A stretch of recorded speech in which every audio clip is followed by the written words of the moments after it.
ঐ প্ৰিন্সি ক'ত যাও? এই মই আমাৰ ছচিয়লজি ডিপাৰ্টমেণ্টলৈ যাওঁ। আজি কিবা এই লতিঘটি নাট্যগোষ্ঠীৰ দ্বাৰা বড়ো মুভমেণ্টৰ ওপৰত ডকুমেণ্টাৰী এখন দেখুৱাব বোলে, তাকে চাবলৈ যাওঁ। মা দেউতাৰ মুখৰ পৰা শুনিছো বাৰু বড়ো আন্দোলনৰ কথা। ব'ল আমি একেলগে যাওঁ। ব'ল লগ যাওঁ।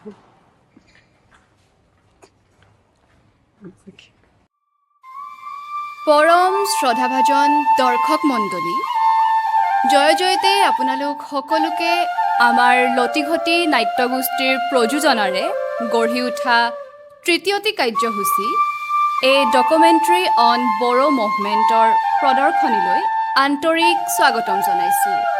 এয়া আপোনালোকৰ সন্মুখত আমাৰ ডকুমেণ্টাৰী বড়ো মুভমেণ্ট।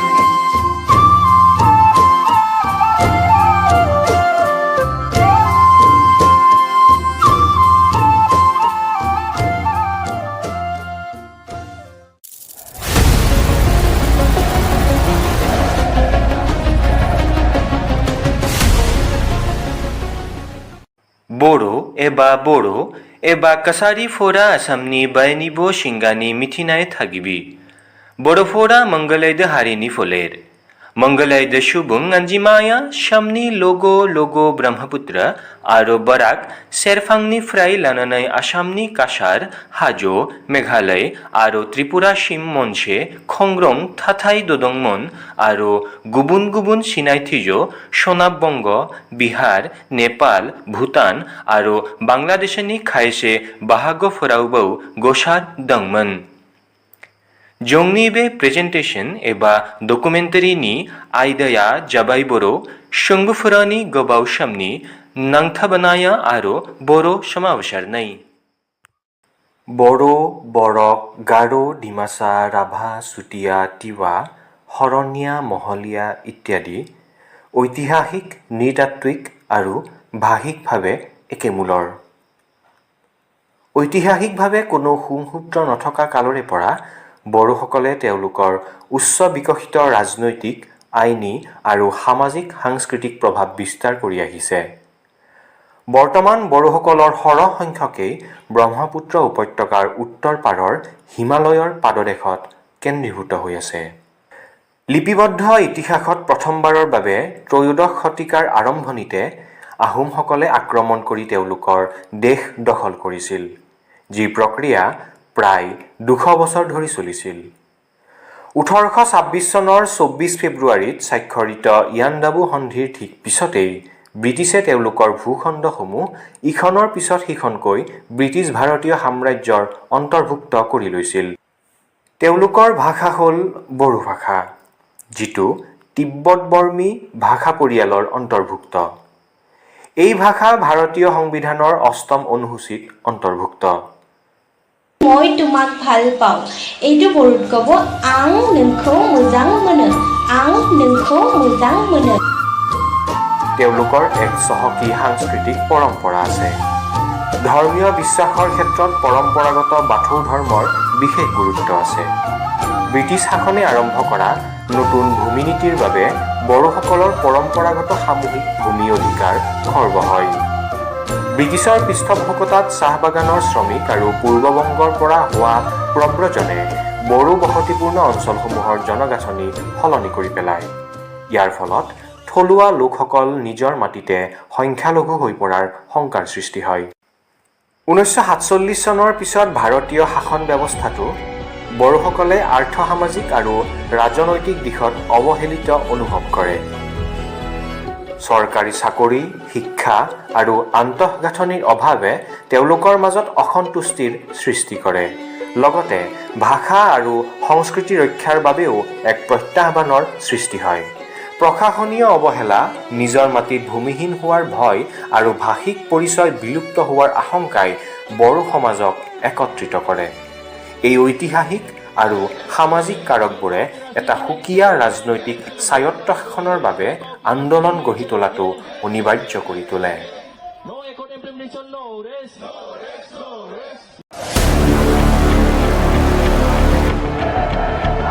এই বিষয়টো হৈছে বড়ো জনগোষ্ঠীৰ অস্তিত্ব, আত্মপৰিচয় আৰু অধিকাৰৰ বাবে কৰা এক দীঘলীয়া সংগ্ৰামৰ আৰম্ভণিৰ কাহিনী।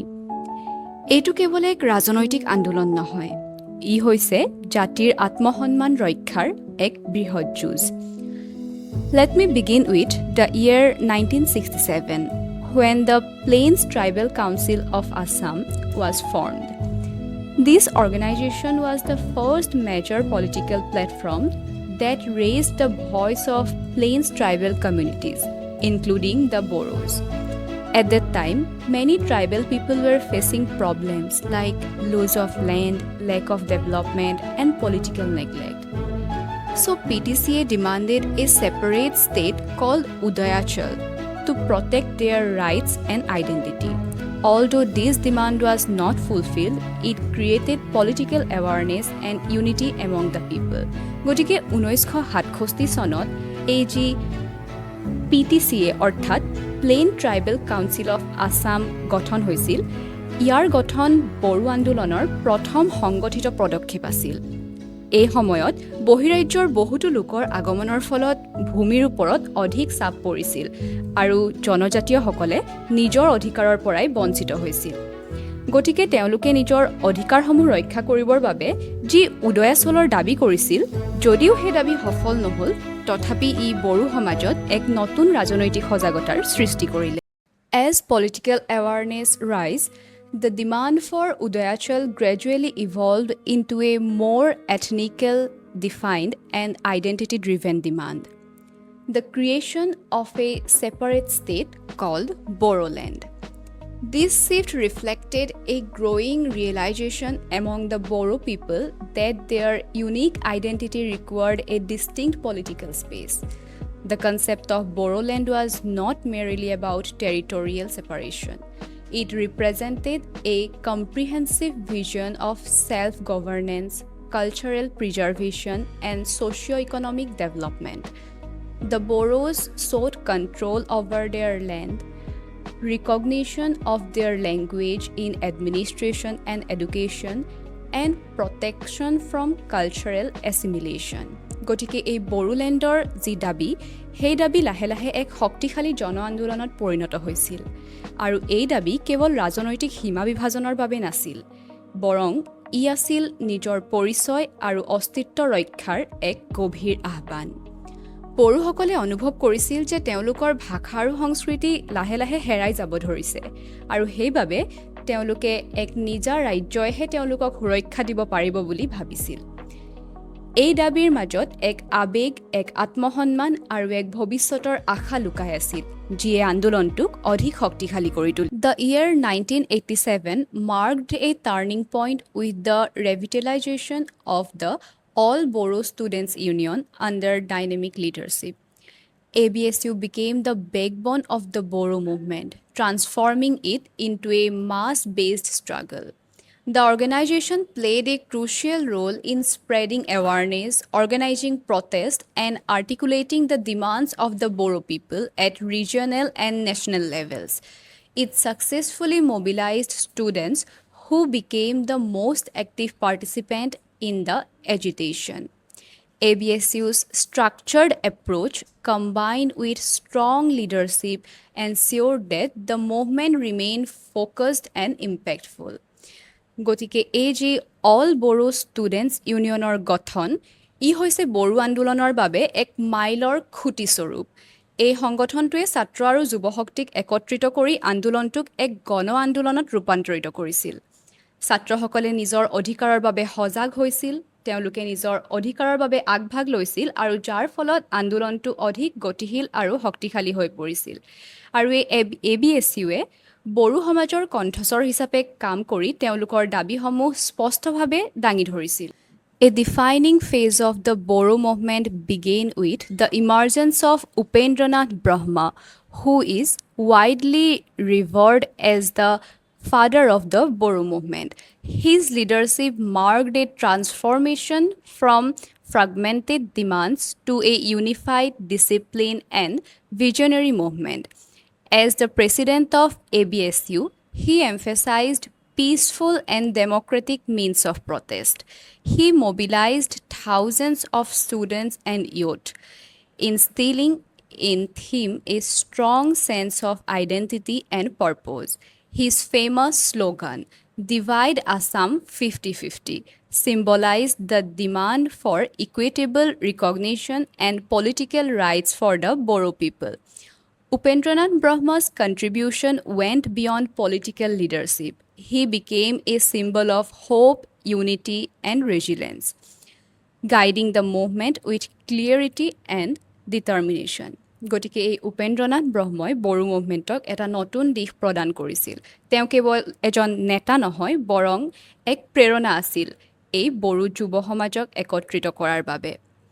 তেওঁৰ নেতৃত্বত আন্দোলনটো অধিক শৃংখলাবদ্ধ আৰু সুসংগঠিত হৈ পৰিছিল।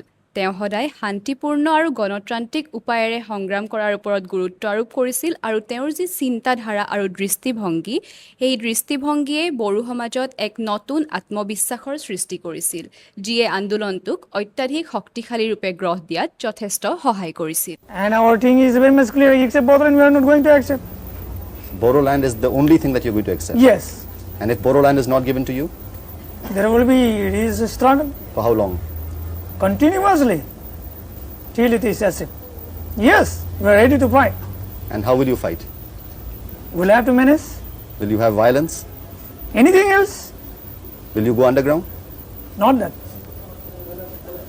The late 1980s witnessed intense phase of the Bodo agitation, characterized by widespread participation and assertive methods of protest. These includes mass rallies, general strikes, road blockages, and demonstrations, which brought normal life to a standstill in many areas. Their actions were not random but strategically aimed at drawing the attention of the government and the wide public to the grievances of the Bodo people. The agitation reflected deep-rooted frustration and a strong determination to achieve their demands. The participation of students, women, and common people made it a true mass movement, highlighting the collective will of the community. গতিকে এই সময়ছোৱাত বড়ো আন্দোলনে এক তীব্ৰ ৰূপ লৈছিল। পথ অৱৰোধৰ পৰা ধৰি ধৰ্মঘট, প্ৰতিবাদ ইত্যাদিয়ে অসমৰ বহু ঠাইত দৈনন্দিন জীৱন ব্যাহত কৰিছিল। কিন্তু এইবোৰ কেৱল প্ৰতিবাদেই নাছিল, ই আছিল নিজৰ অধিকাৰ ৰক্ষাৰ বাবে কৰা এক তীব্ৰ আহ্বান।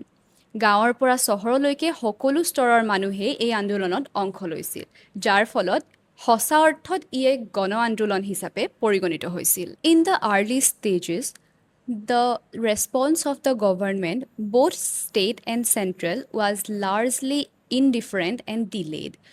The demands of the Bodo people were often overlooked or not taken seriously, leading to growing dissatisfaction.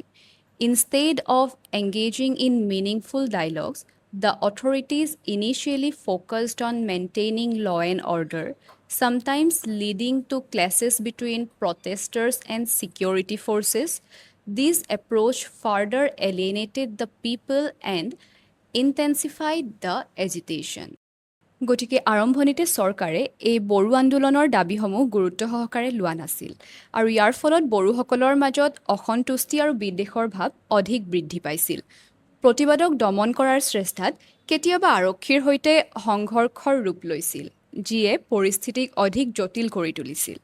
পাছলৈ এই আন্দোলনটো যেতিয়া শক্তিশালী হৈ উঠিছিল, তাৰ লগে লগে চৰকাৰে আলোচনা কৰিবলৈ বাধ্য হৈছিল, যিয়ে আগন্তুক সমাধানৰ পথ মুকলি কৰিছিল।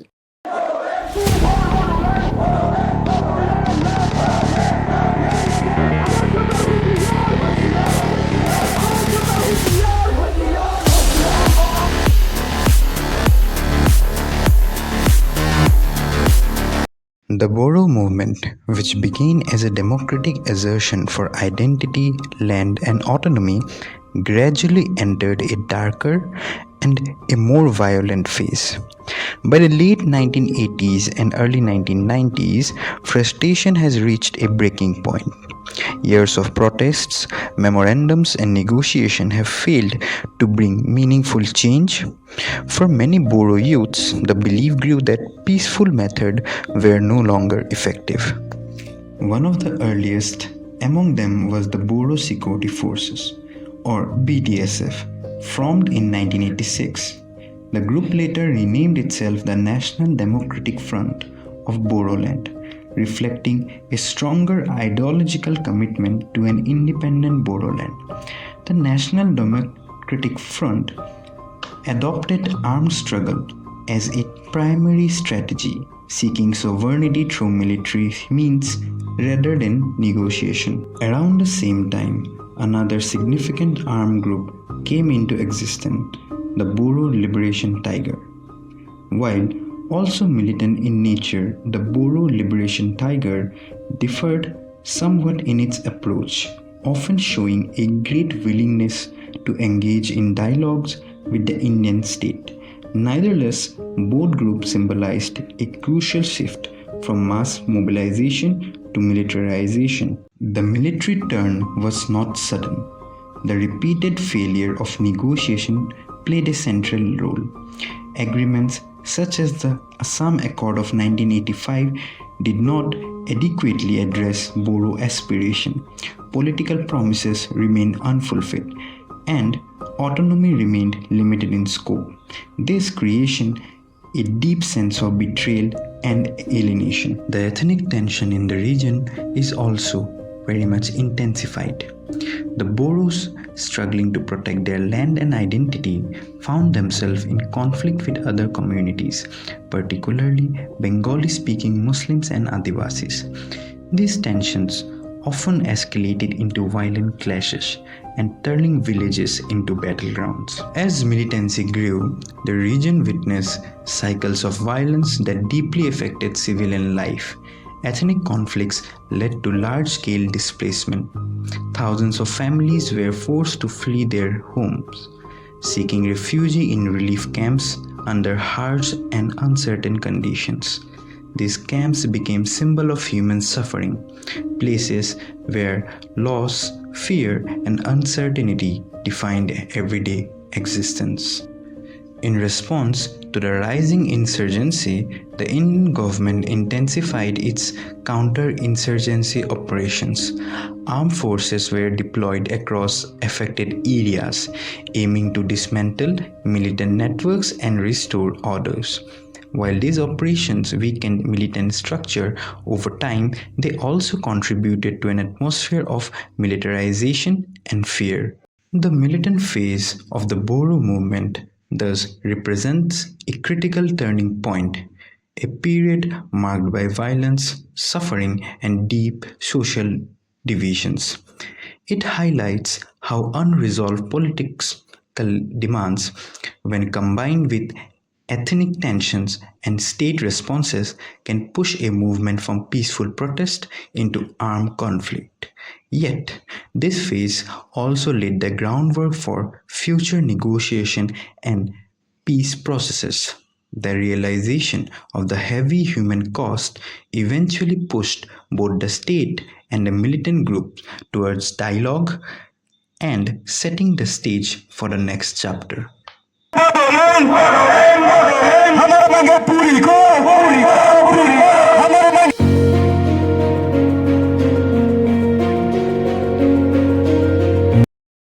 সংগ্ৰামৰ মাজেৰে আৰম্ভ হোৱা বড়ো আন্দোলনে ধীৰে ধীৰে আলোচনাৰ পথত আগবাঢ়ি শান্তি আৰু স্বায়ত্তশাসনৰ সন্ধান আৰম্ভ কৰিছিল।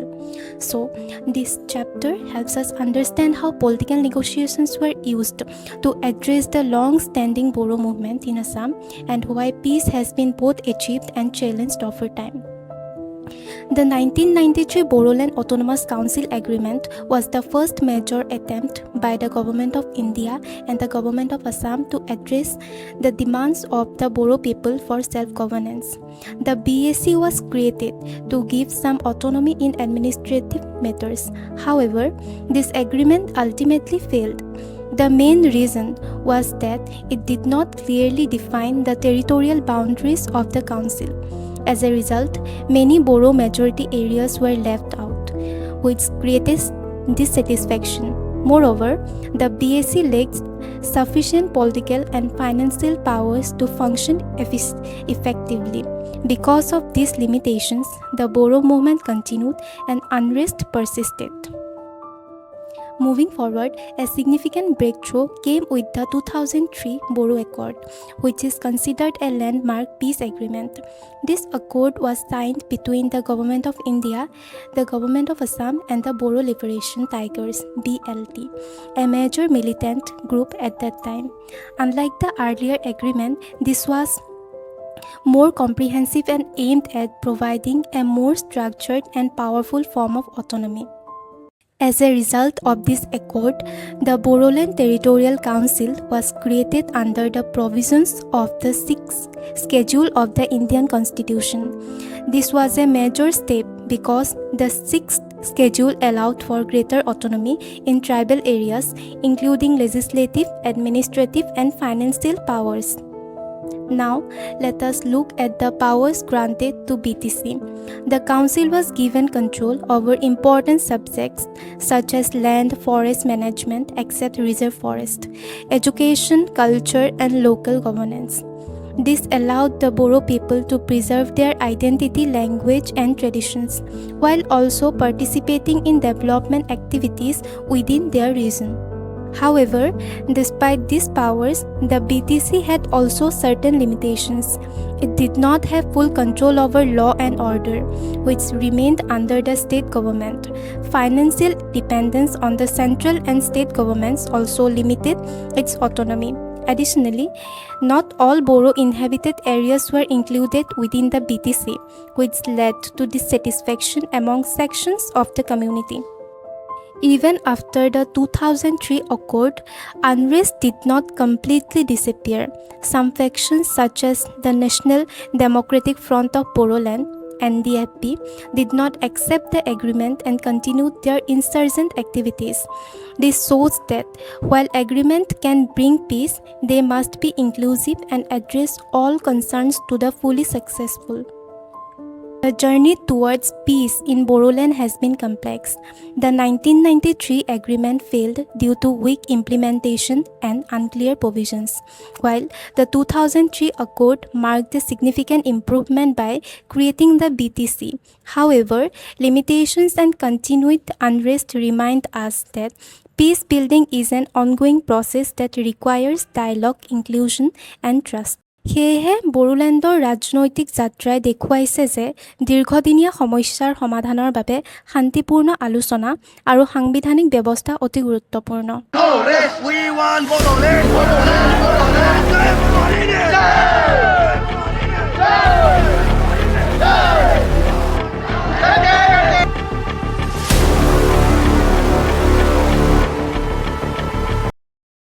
In the heart of Assam, where decades of conflict shaped identities and aspirations, the 2020 Bodoland Peace Accord emerged as a defining milestone, bringing together governments, communities, and former insurgents in a historic effort to transform struggle into stability and uncertainty into a new beginning. Why the 2003 Accord was insufficient? The 2003 Bodo Accord led to the creation of the Bodoland Territorial Council (BTC), which granted a degree of autonomy to Bodo majority areas in Assam. However, it failed to bring lasting peace because several militant groups, especially factions of the National Democratic Front of Bodoland, did not accept the agreement. Moreover, there was a territorial mismatch between administrative boundaries and demographic realities. 27 January 2020, the third Bodo Accord signed. On 27th of January 2020, a historic agreement known as the Third Bodo Accord was signed in New Delhi.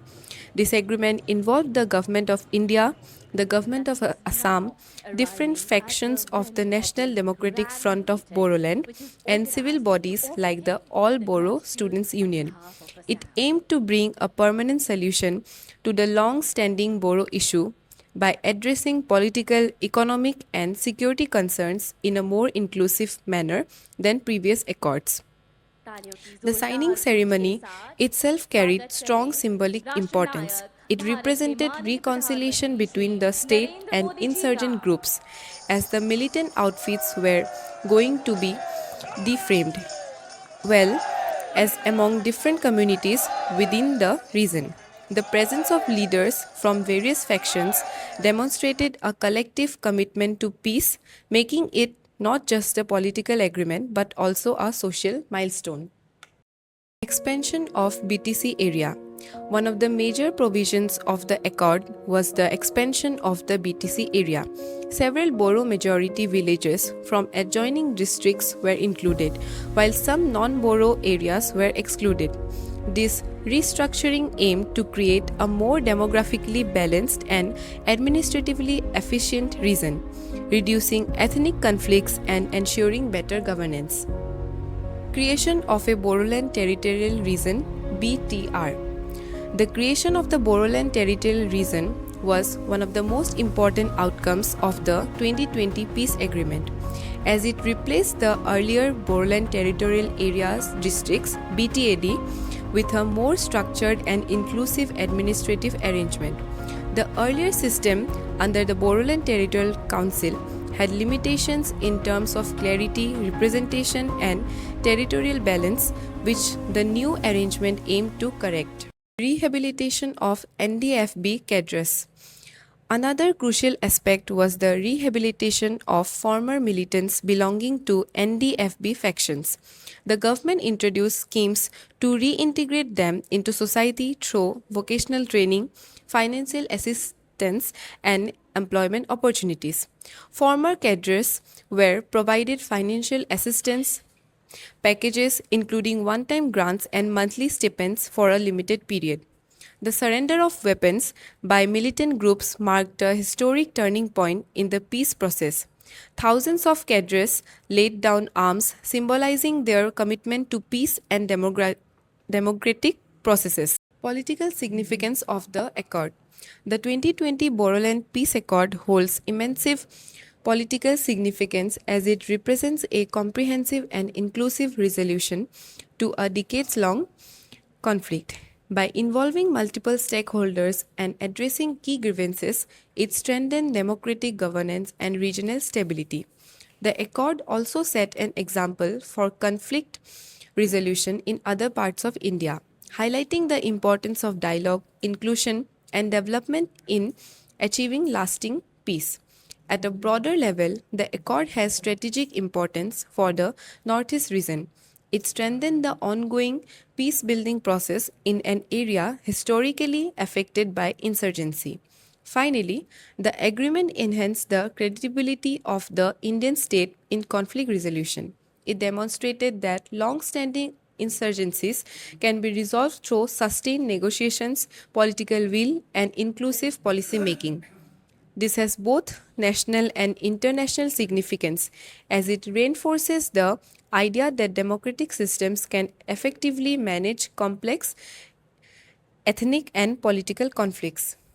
Sir मैं एक बात याद दिलाना चाहता हूँ वो 2003 10 फरवरी का accord और ये 27 जनवरी का जो पीस एग्रीमेंट हुआ इसमें थोड़ा और इम्प्लीमेंटेशन का बाकी है उसको करना है तो मैं रिक्वेस्ट करता हूँ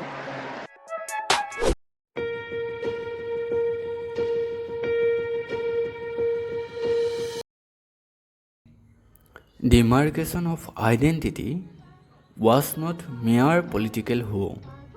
More than it was about renaissance of their rhetoric and cultural elements.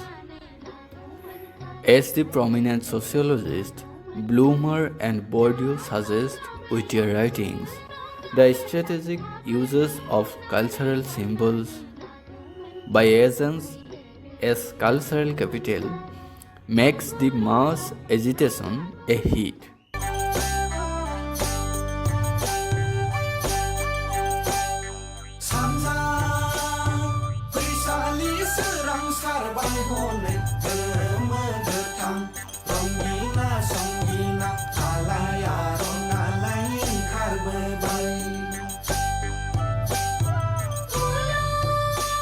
আমি যদি ৰিচৰ্চ মোবিলাইজেশ্যন পাৰ্চপেক্টিভৰ পৰা চাওঁ তেতিয়াহ'লে আমি দেখিম যে এপছুৰ দৰে সংগঠনে বা ছ'চিয়েল মুভমেণ্ট অৰ্গেনাইজেশ্যন SMOবোৰে কিদৰে এনেধৰণৰ পৰম্পৰাগত গীত মাত সাংস্কৃতিক প্ৰতীক আদিক লৈ বড়ো কমিউনিটিৰ মাজত এটা কালেক্টিভিটি সমূহীয়া ভিত্তিক ব্যৱস্থা বা সমূহীয়া ভিত্তিক এক বান্ধন গঢ়ি তুলিবলৈ সক্ষম হৈছিল।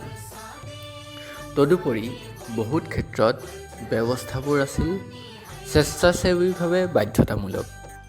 এনেদৰে বহুতো ভলণ্টিয়াৰ অৰ্গেনাইজেশ্যনৰো উদ্ভৱ হোৱা দেখা যায়।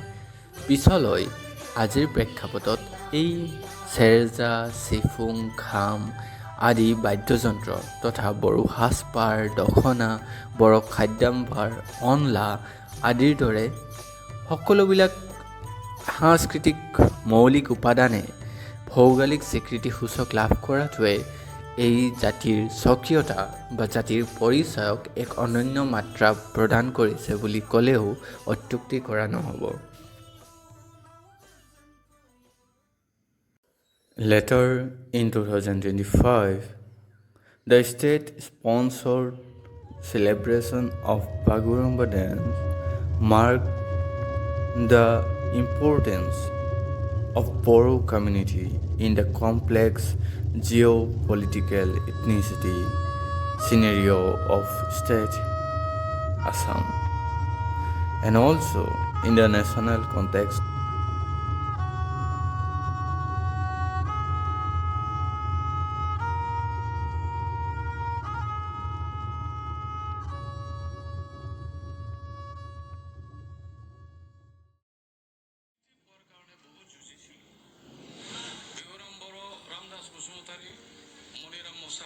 তেখেতসকলক আমি পাহৰিব নোৱাৰিম। এইটো কাৰণত তেওঁলোকে যিখিনি ক্ৰাইটেৰিয়া, সেই ক্ৰাইটেৰিয়াখিনি ফুলফিল কৰাৰ কাৰণে যিটো প্ৰচেষ্টা লৈছিল, তথাপিও নন শিডিউল ইণ্ডিয়ান লেংগুৱেজ হিচাপে ভাৰতৰ এটা লেংগুৱেজ হিচাপে বড়ো ভাষাই স্বীকৃতি নাপালে।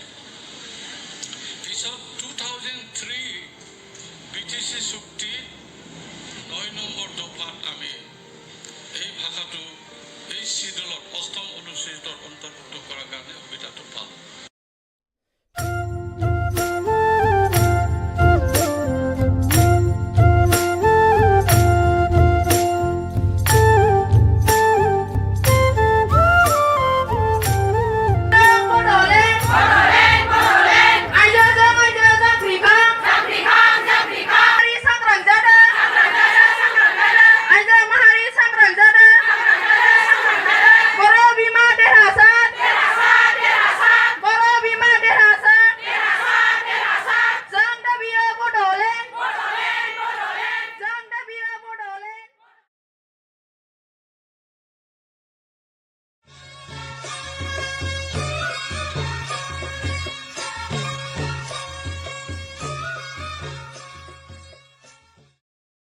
सैमा सोंनाय, मैदेरनि होसोनाय बेखौथ' जों गिखायाखै। बे सिलाइ बारुदजोंबो जोङो नेवसिनानै थाबायबोबाय। बेसेबांबा मानसिया दिनै जोंहा गुलि जानानै थैलांबाय, जोङो खेरखेरायाखै। बिथांमोननि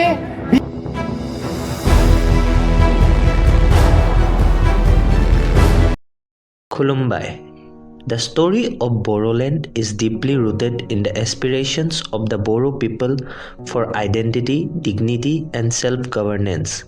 Over decades, this movement has witnessed both democratic negotiations and periods of unrest. Today, we find ourselves at a crucial juncture, especially after the signing of the Bodo Peace Accord 2020, which led to the strengthening of the Bodoland Territorial Region or BTR. In the current political landscape, the BTR is governed by the Bodoland Territorial Council, which now enjoys expanded powers and the administrative authority. The 2020 BTC elections marked a significant shift, bringing new political alliances and leadership. Former insurgent groups have entered mainstream politics, symbolizing a transition from conflict to constitutional participation. This is, without any doubt, a positive sign for the democratic stability. However, despite these advancements, several challenges remain unsolved.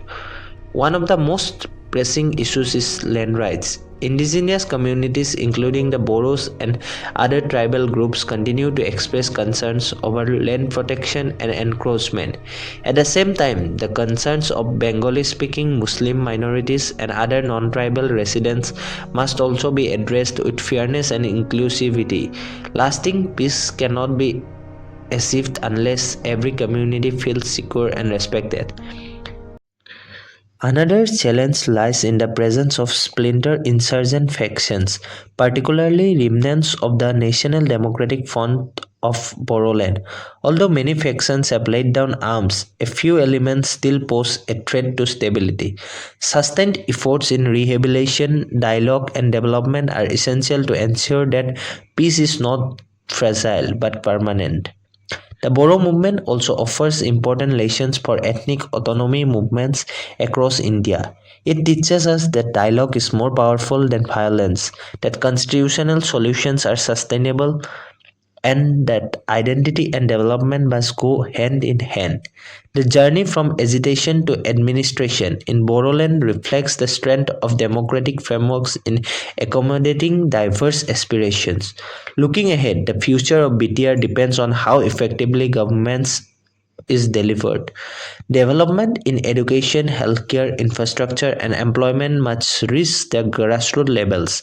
Youth engagement is particularly crucial because the future of peace lies in the hands of the younger generation. So, can BTR become a model of peace? Yes, but only if inclusivity, justice, and development remain at the core of governance. Peace is not merely the absence of conflict, it is the presence of trust, opportunity, and shared progress. In conclusion, Bodoland stands today not just as a region shaped by struggle, but as a symbol of transformation. The path ahead may not be easy, but with collective effort, mutual respect, and visionary leadership, BTR can indeed emerge as a model of peace and coexistence for the entire nation. শেষত মই মোৰ কিছু ব্যক্তিগত অভিজ্ঞতাৰ কথা আপোনালোকৰ ওচৰত দাঙি ধৰিব বিচাৰিছোঁ। 2002 চনত যেতিয়া মোৰ জন্মগ্ৰহণ হৈছিল বড়োলেণ্ডৰ এখন সৰু অঞ্চল বৰমা নামৰ গাঁও এখনত আৰু মই যেতিয়া মোৰ স্কুলীয়া জীৱনৰ আৰম্ভণি কৰিছিলোঁ ৰাতিপুৱা শুই উঠি স্কুলৰ বাবে সাজু হৈ হঠাৎ গম পাওঁ আজি হেনো স্কুল বন্ধ। যেতিয়া মা দেউতাক সুধো কেলে স্কুল বন্ধ মা দেউতাই কয় আজি হেনো বড়োলেণ্ডৰ বাবে আন্দোলন আৰম্ভ হৈছে।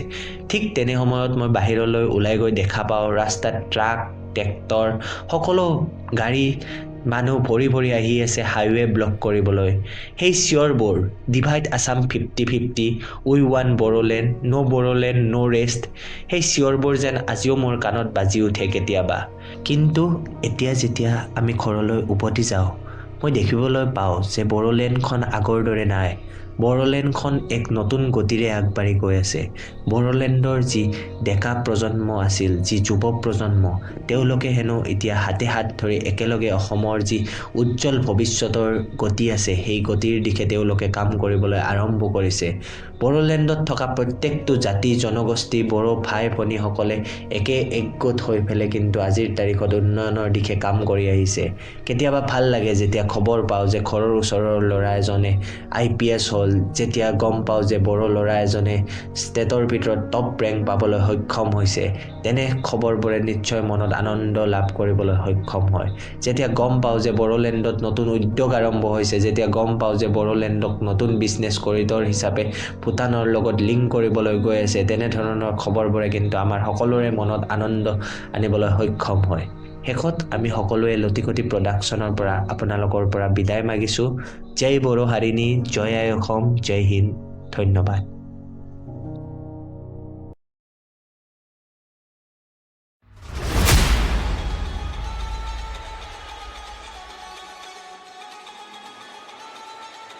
Ladies and gentlemen, you are not ready for this.